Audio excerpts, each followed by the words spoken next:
Hey, this is Sonia and Thomas. Welcome to level 2, and here's the first warm-up. It's a really good warm-up for bases. Usually in every batch of new people coming in, there are people who tried the bird pose from last class and they're kind of struggling, and so this is really good to help people get more stable as a base. Sonia is going to lie down on her back. For the first version, she's going to have her arms wide out. Her legs are straight up as if you're doing bird. She has a 90-degree angle at her legs. And I'm going to start tossing her legs this way and that way. And Sonia is going to do her best to resist.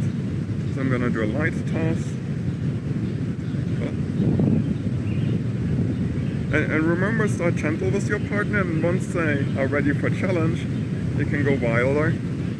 Kind of the ultimate challenge is, I toss them hard enough so the legs are just above the ground, but don't actually hit the ground. Nice. We can also pull.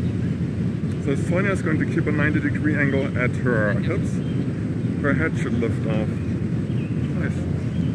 And we can push and see the hips coming off. If this goes pretty well, we can bring our hands to our sides. And notice now she has a narrower base, and so this is a lot more challenging. Nice.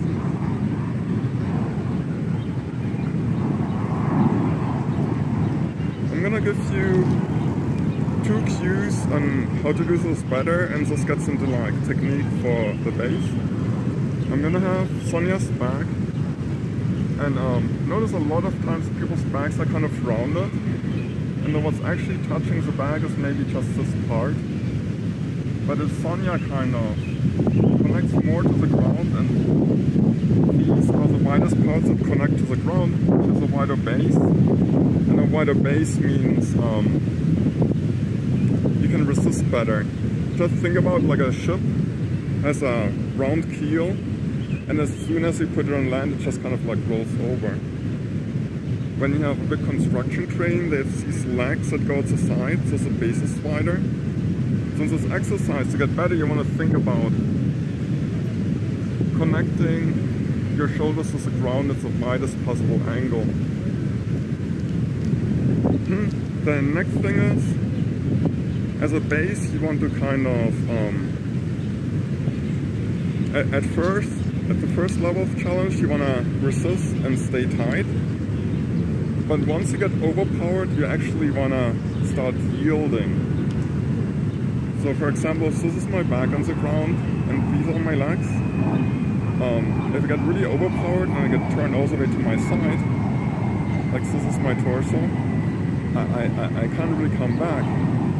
But if I get overpowered and I let my legs travel, but I keep that wide base with my shoulders, then if I want to recover, I can use my abs to bring the legs back up.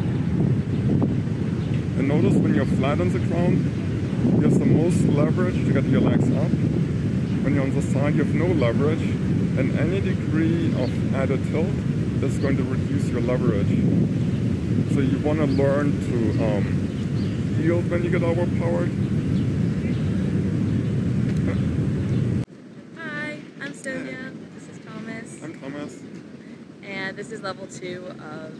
Oh my god. Okay, so we're going to do leg tosses to warm up. I'm going to have Thomas lie down.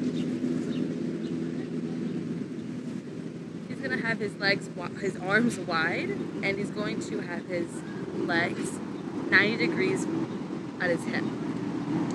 Now the goal, this is an exercise mainly for bases, is to keep his feet here with nothing.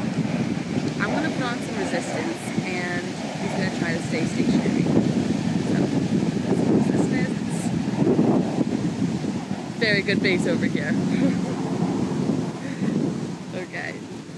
To make it more challenging, they can put their arms to their side, and it'll be more challenging for the base. Okay, you can put your arms out again. Now, to make it the next level of challenging this, you can actually throw the legs and watch them recover. during this pose, notice how Thomas's back is completely on the ground. This makes it easier for him to leverage his legs back up. Now he can do it the wrong way, and it makes it a lot harder to recover when his shoulder lifts off the ground.